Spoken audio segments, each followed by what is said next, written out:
Deputado italiano se antecipa e pede extradição de Carla Zambelli, foragida nos Estados Unidos. E você vai ver ainda. Em agenda oficial na França, presidente Lula fala sobre guerras e trata com Macron sobre acordo União Europeia-Mercosul. E ainda, Bolsonaro presta depoimento nesta quinta-feira no inquérito sobre conduta de Eduardo nos Estados Unidos. Essas e outras notícias você confere agora no Redação Hit. Olá, quinta-feira, dia 5 de junho de 2025. Muito bom dia para você que decidiu ficar bem informado. Agora são 11 horas e 31 minutos. Seja muito bem-vindo ao Redação Hit. Nós chegamos ao vivo com as principais notícias. A Câmara dos Deputados do Brasil vai ter de decidir sobre a manutenção da prisão caso a deputada Carla Zambelli seja presa, condenada a 10 anos por invasão a sistemas do Conselho Nacional de Justiça. Zambelli fugiu para os Estados Unidos e a Polícia Federal realiza os procedimentos necessários para incluí-la na lista vermelha da Interpol. A deputada federal Carla Zambelli pode ser presa no exterior e enviada de volta ao Brasil, depois que o ministro do Supremo Tribunal Federal, Alexandre de Moraes, determinou sua prisão preventiva e a inclusão do nome da parlamentar na lista vermelha de foragidos da Interpol. A pessoa alvo dessa notificação tem seu nome divulgado globalmente para que todas as polícias nacionais saibam que se trata de alguém que está sendo procurado e passa a ser considerada foragida. A decisão se deu após ela ter anunciado que saiu do Brasil depois de ser condenada pela corte. Zambelli deixou o Brasil em direção à Europa, após ser condenada a 10 anos por invasão a sistemas do Conselho Nacional de Justiça. Ela argumentou que um dos motivos para sua partida seria o fato de se sentir protegida por ter cidadania italiana e que, segundo ela, ficaria impedida de ser extraditada ao Brasil. Mas as apurações revelaram que ela ainda estaria na Flórida, nos Estados Unidos.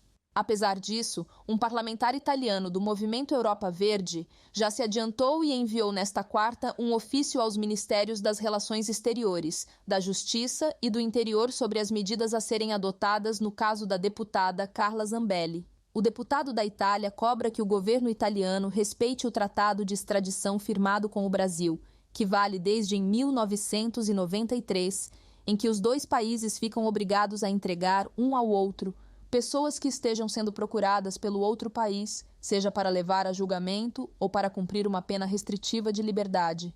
No Brasil, segundo a Constituição, a prisão de um deputado precisa ser confirmada pelo plenário da Câmara com pelo menos 257 votos. Mas, se não houver os votos necessários a favor da determinação do Supremo, a prisão é revogada. A análise da prisão da deputada só não passaria pelo plenário se a perda do mandato dela fosse decretada antes da detenção. Isso poderia se dar por uma decisão da mesa diretora da Casa, por meio de um despacho e sem votação no plenário. Seguindo este entendimento, o deputado Lindbergh Farias apresentou nesta quarta um pedido à mesa para que a perda de mandato de Zambelli seja declarada de forma imediata. Ainda não há nenhum andamento sobre a solicitação.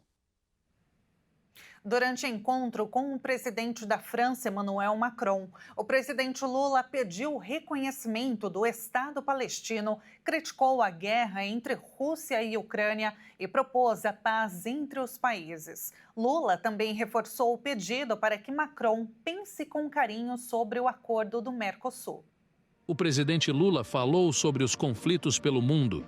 Ele voltou a classificar as ações de Israel na faixa de Gaza como um genocídio premeditado e ressaltou como um dever moral e uma exigência política a importância de todos os governantes do mundo de reconhecer o Estado palestino. Lula também afirmou que está preocupado com as últimas notícias que envolvem as negociações para a paz entre Rússia e Ucrânia. E lembrou que o Brasil sempre se posicionou contra a ocupação da Rússia no território ucraniano. Já está mais do que provado a insanidade mental da guerra. A guerra ela não constrói nada, ela destrói. E uma coisa que destruída, mesmo que você vá reconstruir, a parte mais sagrada que é destruída não volta, que é os seres humanos que morreram. Então eu continuo com essa posição. Eu discuti muito com o Xi Jinping e nos colocamos à disposição. Quando os dois quiserem negociar a paz, sabe, nós estaremos dispostos a dar nossa contribuição. O presidente brasileiro ainda refez o pedido público a Macron para que reconsidere o posicionamento sobre o acordo da União Europeia com o Mercosul. Lula disse estar convencido que os agricultores franceses e brasileiros vão ganhar com o pacto firmado. Se os agricultores brasileiros e franceses conhecerem o que a gente pode vender, o que a gente pode comprar, não há por que negar o acordo. Como eu sou muito otimista, eu vou regressar para o Brasil, certo de que nós vamos fechar o acordo com esse sorriso do Macron. É isso. Eu sou muito otimista, acredito lá em cima e acredito aqui embaixo na nossa força de trabalho. Para nos ajudar a entender melhor tudo o que está acontecendo no Brasil e no mundo, eu convido agora o analista de política internacional e o professor de Relações Internacionais, Vladimir Feijó. Professor, bom dia. Bom dia, Tabata. É uma satisfação estar contigo. Obrigado. Muito obrigada, professor. Vamos começar, então, falando sobre a deputada federal Carla Zambelli, do PL. Professor, ela argumentou que um dos motivos para a sua saída do Brasil em direção à Europa seria o fato de se sentir protegida por ter a cidadania italiana. Segundo ela, uma vez na Itália, ela ficaria impedida de ser extraditada ao Brasil. Ontem, o ministro Alexandre de Moraes pediu a prisão preventiva e a Polícia Federal pediu a inclusão do nome dela na lista da difusão vermelha da Interpol. O que isso significa, professor, e o que acontece a partir de agora? Os países são obrigados a prendê-la? E sim, essa cooperação policial dos diferentes países que criam a Interpol é exatamente para dar um alerta e fica dos múltiplos sistemas digitais para que os agentes alfandegários saibam que existe uma procura sobre essa pessoa e tem a responsabilidade de, no mínimo, informar que essa pessoa tentou ingressar ou foi aceita no território desse país. A partir da notícia que ingressou nos Estados Unidos, na França ou na Itália, poderá o governo brasileiro dar início ao chamado pedido de carta rogatória com o mandado de prisão efetivo e, na sequência, talvez o pedido de extradição para transferência dessa pessoa para o território nacional. A responsabilidade de prender não é automática, depende do país, né, onde ela tente ingressar a pessoa, de entender que é importante cooperar com o país que colocou essa pessoa na lista vermelha no alerta. Então, no caso da Carla Zambelli, ficaria a cada país sobre essa responsabilidade. Por ter passaporte europeu, os países da União Europeia têm o princípio da livre circulação, mas isso não significa que eles serão coniventes com a permissão de pessoas procuradas por crime entrar dentro da área Schengen. Então, um país, por exemplo, Estados Unidos ou a Itália, eles poderiam se negar a extraditá-la ou a prendê-la, professor? Eles têm essa independência? Tem, claro que isso manda uma mensagem diplomática para os diferentes países. O Brasil tem tratado de extradição, portanto, de cooperação e compromisso de um ajudar o outro, tanto com os Estados Unidos quanto a Itália. E negar a fazer a prisão, alegando motivos políticos, vai gerar todo um entrave diplomático e vai pedir explicações. Afinal, são 3 países historicamente conhecidos como Estados democráticos que têm processo de contraditório e ampla defesa e pôr em dúvida a decisão de autoridade competente do judiciário do outro país é colocar em xeque a visão de que aquele país não é uma democracia, não é um regime em que os direitos fundamentais são aceitáveis e, portanto, exigiria um realinhamento das relações entre esses países. Professor, agora com relação à viagem do presidente Lula na França, vamos começar falando então sobre a situação crítica na faixa de Gaza, que a gente viu anteriormente na reportagem que ele citou. Ele voltou a falar abertamente sobre genocídio, assim como outras lideranças, entidades mundiais também vêm classificando assim a situação pelos ataques massivos a civis, especialmente crianças, bebês. Ontem, os Estados Unidos vetaram novamente no Conselho de Segurança da ONU, né, uma resolução que pedia o cessar-fogo e o acesso à ajuda humanitária em Gaza. Esse projeto, é importante dizer, que recebeu 14 votos a favor e apenas o dos Estados Unidos contra, sendo que é o primeiro veto da administração de Donald Trump, certo, professor? A posição americana, ela provocou uma indignação dos outros membros, como França, Reino Unido, da embaixada chinesa também. Essa resolução, ela teria algum efeito prático? Ou mesmo se os Estados Unidos votassem a favor, Netanyahu aceitaria, professor? E aí eu quero te fazer uma outra pergunta, se possível, emendar, que o presidente Lula, ele sempre foi contra a situação, os bombardeios de Israel na faixa de Gaza. Ele fala de genocídio abertamente. Ele não deveria apenas sair, então, das palavras e ir para a prática? No caso, um país que sempre está criticando as ações de Israel, ele não deveria, ou até que ponto ele poderia romper as relações com o governo de Netanyahu? Então vamos por parte. Primeiro, essa visita do Lula é só mais uma dentro de um universo de recepções que fez de autoridades estrangeiras e que viajam do exterior à representação brasileira nesse sentido de costurar uma série de apoios. E o tema das guerras está em comum em todos esses encontros, acaba aparecendo também junto do comércio internacional e aí conecta a sua pergunta, Tabata. No caso da resolução de condenação do que acontece em Gaza, a gente já tem uma decisão do Conselho de Segurança de 2024 que pede pela interrupção imediata e a liberação de reféns dos dois lados. Essa só seria mais uma resolução. E assim como você pergunta do papel do Brasil e dos outros países, de nada adianta uma condenação, mas os países continuarem armando e alimentando o conflito internacional, seja por linguagem dúbia, apoiando e criticando aqui ou acolá, dizendo que é contrário, mas continua vendendo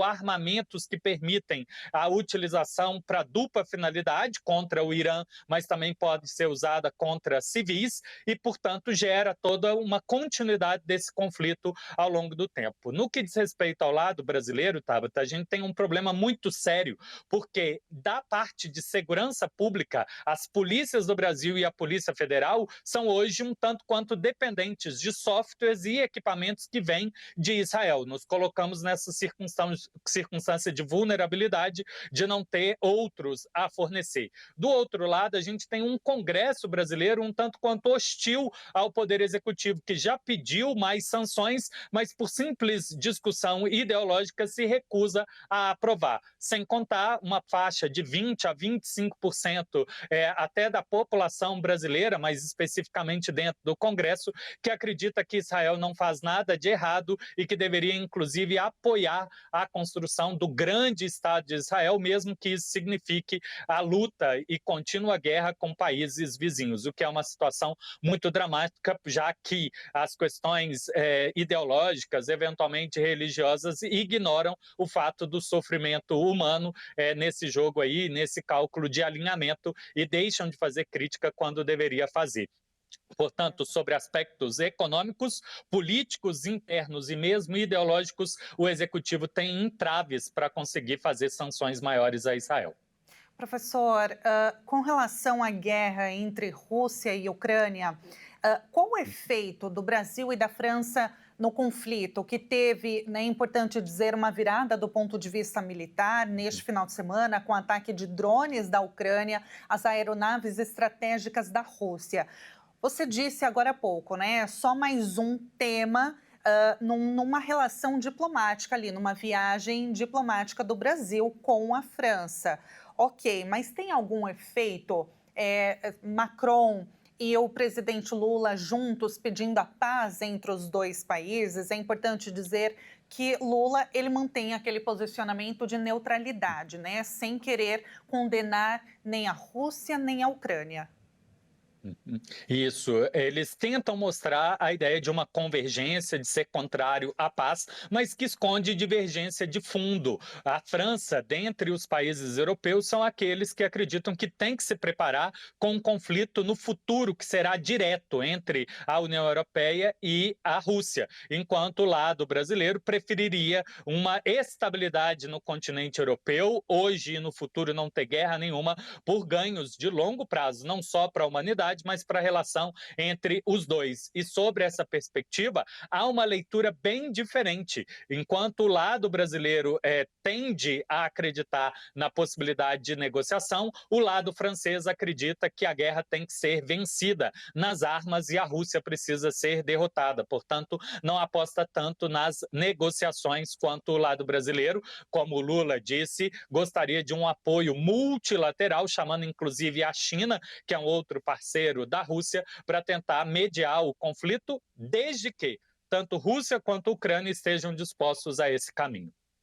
Professor, com relação ao acordo União Europeia-Mercosul, Macron ele é muito resistente, né, a aceitar esse pacto, mas o presidente Lula voltou a tratar, já fazia parte da agenda dele mesmo, ele voltou a tratar sobre o assunto e pediu, nas palavras dele mesmo, que Macron pense com carinho, para que ele reconsidere.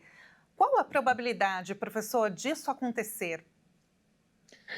Muito baixa, por volta de 40%, segundo os analistas financeiros, porque há muita resistência dos produtores rurais na Europa. Lembrando, o Brasil é dos poucos países das grandes economias do mundo que não fez reforma agrária e que a produção agrícola está concentrada para a exportação nas mãos de latifundiários, enquanto na França, na Espanha e outros países europeus são pequenos e médios agricultores que produzem não só para abastecer o mercado interno, mas também o mercado internacional. E esses são uma base eleitoral significativa nesses países e fazem pressão. Macron não está num bom momento político, ele dissolveu o parlamento ano passado, esperando que obtivesse uma maioria numa nova eleição, mas o que aconteceu foi o oposto, o parlamento ficou ainda mais fragmentado. Então, de alguma forma, ele não pode se comprometer a um acordo que vai diminuir ainda mais a base eleitoral dele e do partido dele.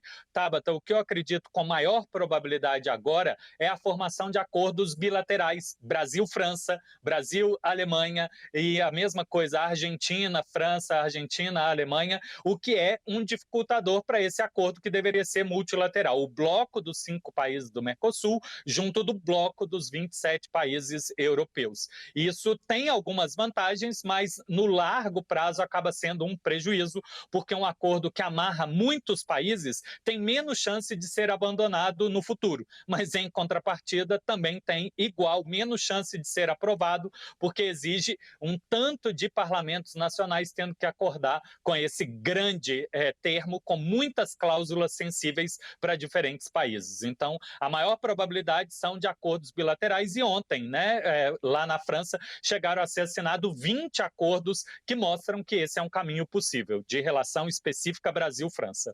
Tá certo, professor. Olha, muito obrigada. Foi um prazer te receber aqui mais uma vez no Redação Hit, edição manhã, e tratar de todos esses assuntos que são destaque. É claro, a gente não poderia deixar de destrinchar cada um deles. Foi um prazer, professor. Muito obrigada. Até uma próxima. Fico feliz em contribuir. Abraço, bom trabalho. Um abraço. Nós acabamos de ouvir, então, o professor de Relações Internacionais, Vladimir Feijó. E veja a seguir, Bolsonaro presta depoimento nesta quinta no inquérito sobre a conduta de Eduardo nos Estados Unidos. E agora vamos ver o tempo em Penaforte, no Ceará, 26 graus neste momento. Nós voltamos já.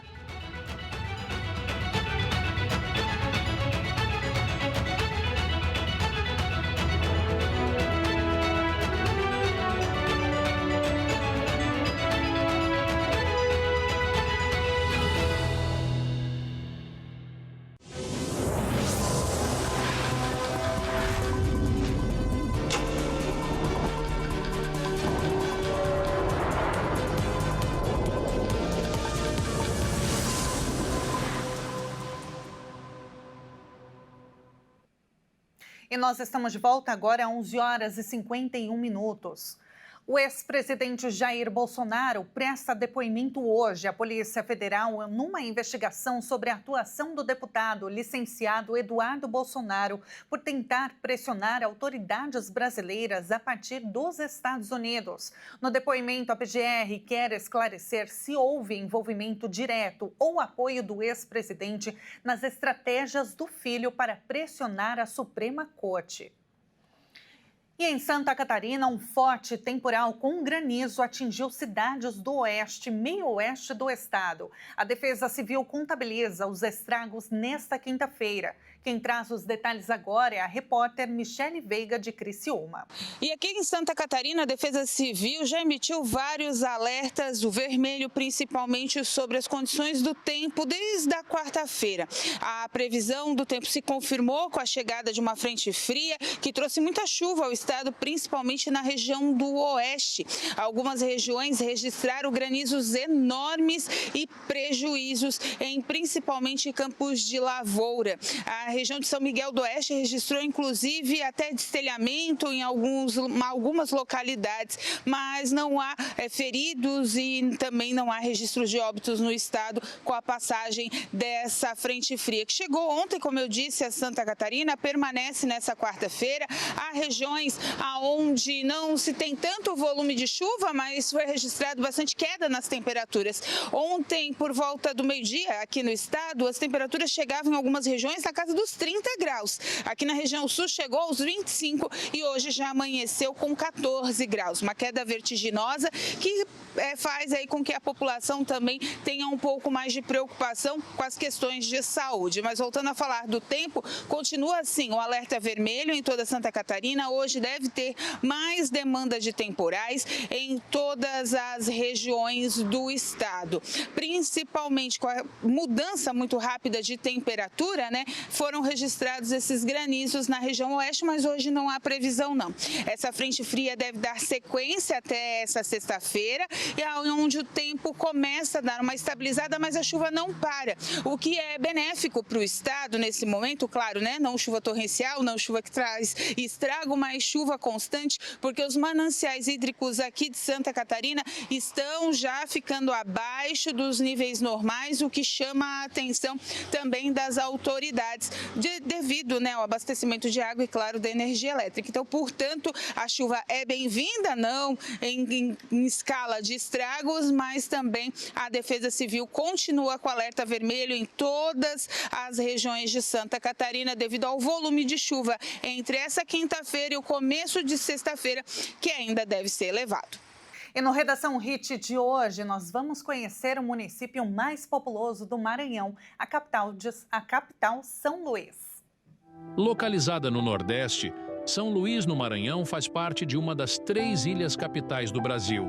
A cidade possui uma das maiores variações de maré do mundo, com diferenças de até 6 metros entre a maré alta e baixa. É a única capital brasileira fundada por franceses em 1612. Seu nome é uma homenagem ao rei francês, Luís VIII. E vamos então com uma câmera ao vivo de São Luís, no Maranhão. Vamos ver como está o tempo por lá.